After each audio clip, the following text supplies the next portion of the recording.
Beneath the red soil of Ku Chi, before the sunlight could pierce the tall jungle canopy, the faint rhythm of digging echoed in the thick darkness. It was not the sound of bombs or battle cries, but of bare hands clawing into the earth, each stroke cutting through time's buried flesh. Old men, women, and children alike worked with quiet determination, not trained as soldiers, but bound by a common oath. This soil would not belong to invaders. The first tunnels were born from instinct and desperation. No compasses, no maps, no modern tools, only baskets, woven trays, and the knowledge passed down from generations who had fought on this land before. They tunneled with faith and grit, carving passages not for escape, but for resistance. Inch by inch, day by day, a vast network of underground arteries grew, invisible beneath the feet of marching enemies. A mother emptied baskets of dirt in her vegetable garden, pretending to tend crops. A boy carried secret messages through suffocating crawlways, his breath shallow in the damp heat. A sentry crouched by a hidden trapdoor, listening for the unnatural snap of a twig. These were no ordinary villagers. They were guardians of an unseen war. Their courage stitched into silence and soil.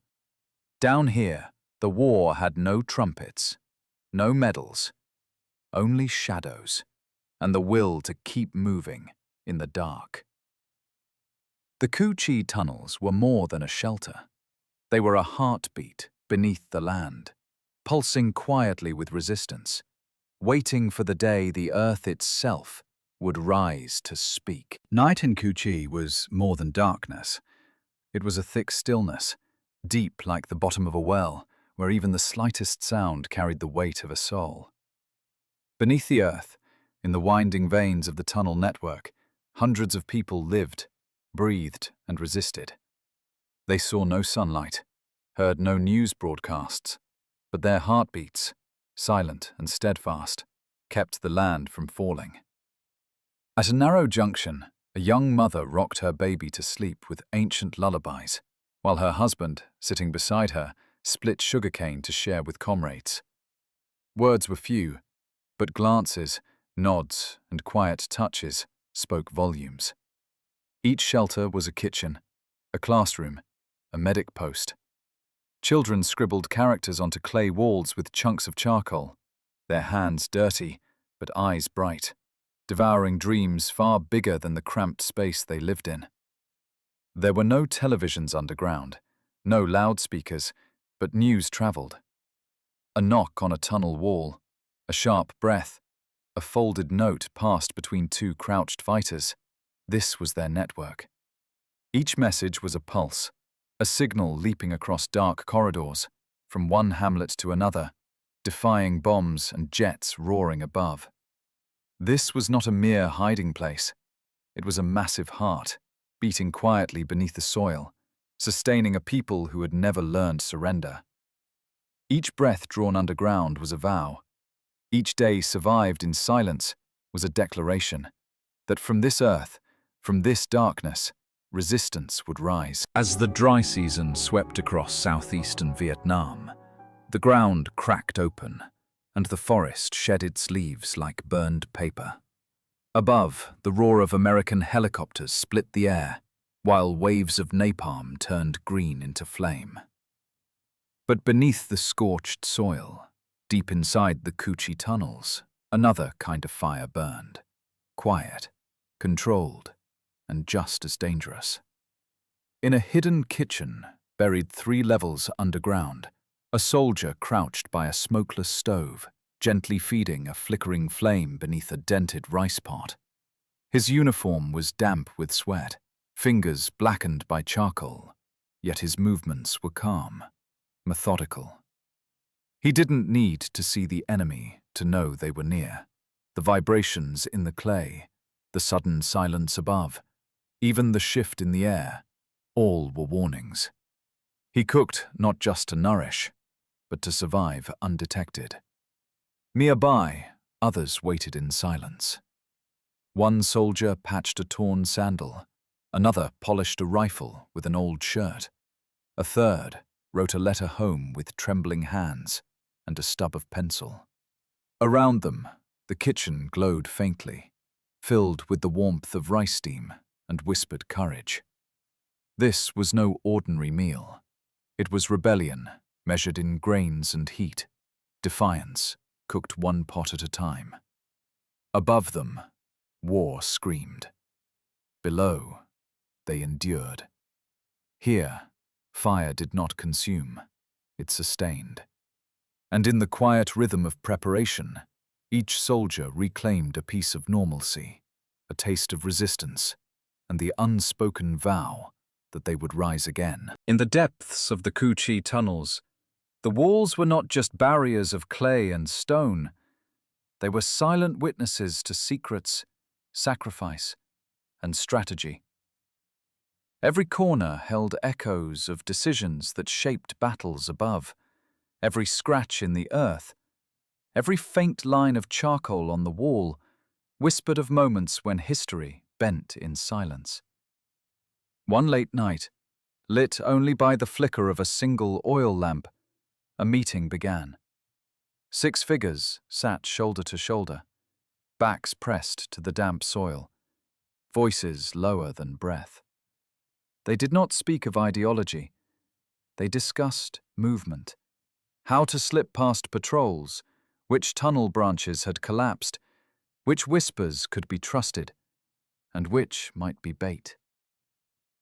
In the darkness, the eldest among them drew a map with his finger in the dirt floor.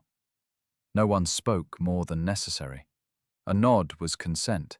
A glance meant trust. In such spaces, words were heavy, and silence was survival. Nearby, a boy barely 12 lay still, his ear pressed to the wall. He was not assigned to listen, but he did, not to eavesdrop, but to learn. He understood that in Cu Chi, silence was a weapon. Every wall had ears, and every ear carried a vow never to betray. The tunnels were not a maze. They were logic, memory, and loyalty carved into the earth. Each passage was a line of defense, each chamber a cradle for resistance. The walls breathed with the stories of those who had passed through, of those who had not returned. In that soil, soaked with sweat and hope, the difference between survival and discovery was measured in heartbeats and held breath. And those who lived in the dark knew. Strength alone could not save them. Only discipline, secrecy, and the unwavering will to remain unseen. The sky cracked open with thunder, not born of storms but of bombs. Cu Chi trembled above as B-52s carpeted the forest with fire and fury. Trees vanished in blinding light. Craters yawned where rice once grew. And yet, below it all, the tunnels remained, scarred, shaken, but unbroken. Inside, a low rumble rolled through the earth like distant thunder in a cathedral. The fighters didn't flinch. They had learned to tell the difference between a passing drone and an imminent collapse. Dust cascaded from the ceiling. Water jars trembled. Children pressed their ears and eyes shut, clinging to mothers whose arms stayed firm despite the fear etched in their jaws. In one chamber, medics prepared for the worst. A stretcher made of bamboo and hammock netting was laid flat. Gauze was repurposed from old shirts. A girl no older than 16 lit a candle with steady hands. Her shadow danced on the walls as she readied supplies, boiled water, salt, thread. She had seen what bombs did above. Down here she would not let them finish what they started. Elsewhere, a group of fighters crouched around a map, its corners pinned with stones. They listened not to words but to patterns, the rhythm of bomb intervals, the distance of detonation, the direction of enemy boots above. Strategy here was not made in shouts or grand speeches. It was drawn from silence, from heartbeat to heartbeat. When the shaking stopped, it wasn't over. They waited, counted breaths, timed footsteps. Then, one by one, they resumed their tasks, boiling rice, changing bandages, loading rifles. The earth had thundered, but they had endured. Beneath the roar of war, they had held their ground, because the tunnels were more than shelter. They were will made solid, courage carved in clay. And as long as they stood, the people would not fall. In the shadows of the Cu Chi tunnels, not all warriors carried rifles. Some carried slingshots, others carried stories, and many were too small to crawl through the narrowest passageways without ducking. These were the children of the tunnels, born in darkness, raised in silence, molded by a war they never started but lived through every day. Lan was only 9 when she learned to distinguish the hum of a helicopter from the drumming of monsoon rain. She would sit cross-legged in the dim light beside her mother, threading empty bullet casings onto string to make warning chimes. Her tiny hands moved with precision, unbothered by the dirt under her fingernails. Each task she took on was a thread woven into the fabric of resistance. In one chamber, children practiced silence like song. They played games without words, using stones and hand signals. They didn't laugh loud, they smiled with their eyes. A wrong sound could mean death, yet they learned joy in the hush, comfort in discipline. Some became messengers, trusted with relaying orders through tight tunnels. Others tended the underground gardens, coaxing mushrooms to grow in artificial light. Their world had no sky, yet they memorized stars from memory, whispered by parents as bedtime myths. Sometimes, bombs fell so close that the walls shook like thunder. The children didn't cry. They reached for each other's hands, finding strength in connection, in knowing they were not alone. Their lullabies were the tapping of boots, the murmur of coded whispers, the beating of their own hearts inside a cradle of clay. They were too young to fight, yet old enough to carry the weight of war, too small to march, yet brave enough to wait in silence. In every echo down those ancient tunnels, their footsteps joined history. They were not soldiers by title, but by endurance. Deep within the Cu Chi tunnels, healing took on a new form. Quiet, hidden, improvised. It was medicine without machines, surgery without electricity, and hope without certainty. The earth itself became hospital, shield, and sanctuary. A small chamber served as the operating room. Its walls were clay and silence. Bamboo mats lined the ground. Oil lamps flickered against the packed dirt, their shadows dancing over faces drawn with fatigue and purpose. In this space, medics worked not with formal training, but with hands shaped by necessity and courage. One medic, Min, was only 20. He had once been a student studying French literature before war rewrote his future.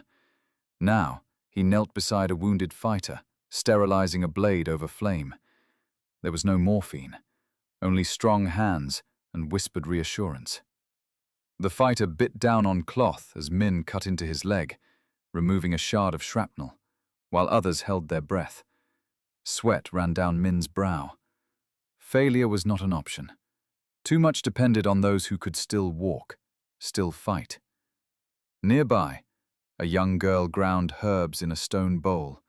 Lemongrass, turmeric, betel leaf, recipes passed from village to village, mouth to mouth. She packed them into poultices, pressing them against burns and bullet wounds. The smell of crushed roots filled the air, a strange comfort in the stale soil. There were no white coats or polished instruments, but there was knowledge, passed through generations. Every injury treated was defiance. Every healed soldier was a message. We endure. In these tunnels, medicine was not just about saving life. It was about preserving spirit, keeping the fire lit in lungs and eyes. Above ground, bombs fell. But below, the quiet miracle of survival continued, one stitch, one breath, one heartbeat at a time. Above ground, the American soldiers brought machines, helicopters, tanks, flamethrowers. But deep in the forests surrounding Cu Chi, the Viet Cong brought something else: patience, ingenuity, and the knowledge of how to turn the very earth into a weapon. They were not only fighters, they were craftsmen, and they were known by a quiet name: the trapmakers. At dawn, beneath the canopy of shattered trees, two young men worked with bamboo and wire. They spoke little. One held the rope taut while the other tied sharpened stakes into a pit hidden by thin twigs and leaves. These were tiger traps, designed not to kill outright, but to wound, to terrify. And each one was different: spike pits, door swing traps, punji stakes soaked in toxins, even grenades hidden beneath fake food supplies. They turned American strength into vulnerability. Inside the tunnels, blueprints were drawn on scrap paper with charcoal. Trapmakers tested ideas using miniature models carved from wood. One woman, barely 18, designed a rotating trap that could injure two legs at once. Her design was later buried along a footpath where tanks often passed. Weeks later, it stopped an entire convoy. They scavenged steel from bombs, wiring from radios, nails from abandoned huts. Nothing was wasted. Everything could become part of the war. A broken pen, a tripwire, a tin can, a noise alarm, a child's doll, a distraction. This was psychological warfare. Each trap was not just a device, it was a message. You are being watched. You are never safe. Even when not triggered, a trap made soldiers hesitate.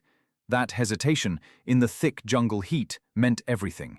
They were not engineers in any conventional sense, but in Cu Chi, beneath the trees and tunnels, they rewrote the rules of warfare, not with bullets, but with bamboo, silence, and the terror of what lay beneath every footstep.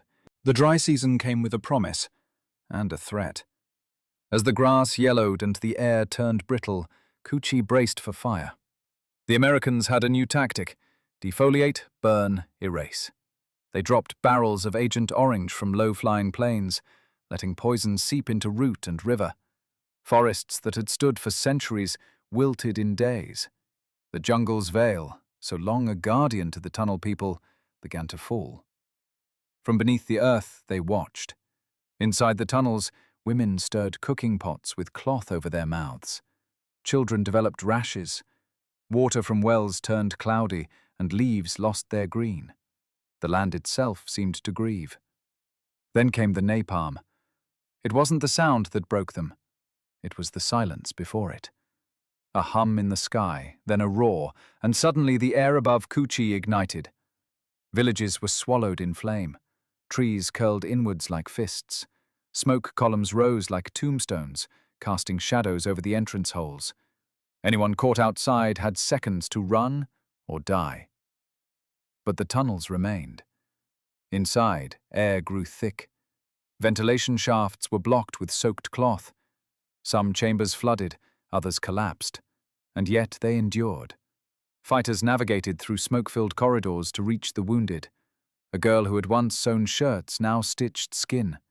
A boy who once fetched water now carried the injured on his back. One tunnel entrance, scorched but intact, led to a hidden rice store. They rationed grain one handful at a time, not knowing if the next meal would be their last. A young man, coughing from the fumes, etched a single word onto the wall with a rock. Song, to live. The fire came, again and again. But the will beneath the soil would not burn. Even when the jungle withered, even when the sky turned to ash, they held their ground. Because this war was no longer about territory. It was about memory, about roots. And those roots ran deeper than flame. The war did not end in a blaze of glory. It ended in quiet, in the slow return of footsteps above the tunnels, in the sound of birdsong cautiously reclaiming the forest. Cu Chi did not celebrate with fireworks or parades. It exhaled, long, and tired, like a body finally allowed to rest. Beneath the soil, the tunnels stood empty. The flickering oil lamps were cold. The cooking fires had long gone out. The earthen beds were still lined with straw, but no bodies lay in them now. Only the ghosts remained. Memories embedded in walls, in carvings, in faint footprints that had not yet faded. A silence heavier than bombs hung in every chamber. Above, children who had never seen the sky now stood blinking into the light. They reached out to touch trees, walked riverside paths, marveled at butterflies. Some laughed, though their laughter trembled. Some wept, not knowing why. The elders emerged last, slow and cautious, eyes scanning the horizon. Not out of fear, but disbelief. The land had changed. Bomb craters became ponds. Napalm fields sprouted new grass. And yet the scent of smoke never truly left. It lingered in memory, in skin, in the roots of every tree. A young woman found her way back to a tunnel entrance she hadn't seen in years. She stood in silence, bent down, and gently pressed her palm against the earth. No words, just thanks. For holding them, for hiding them, for keeping them alive. Kuki never asked for glory. It asked only to survive. And in that survival, it became more than a place. It became a testament, a reminder that the strongest walls are not made of steel, but of will. That even when the world burns above you, hope can still grow underground. And so, the last breath of war in Kuki was not fire. It was the whisper of a people who endured, rising from the soil, one step at a time, into peace.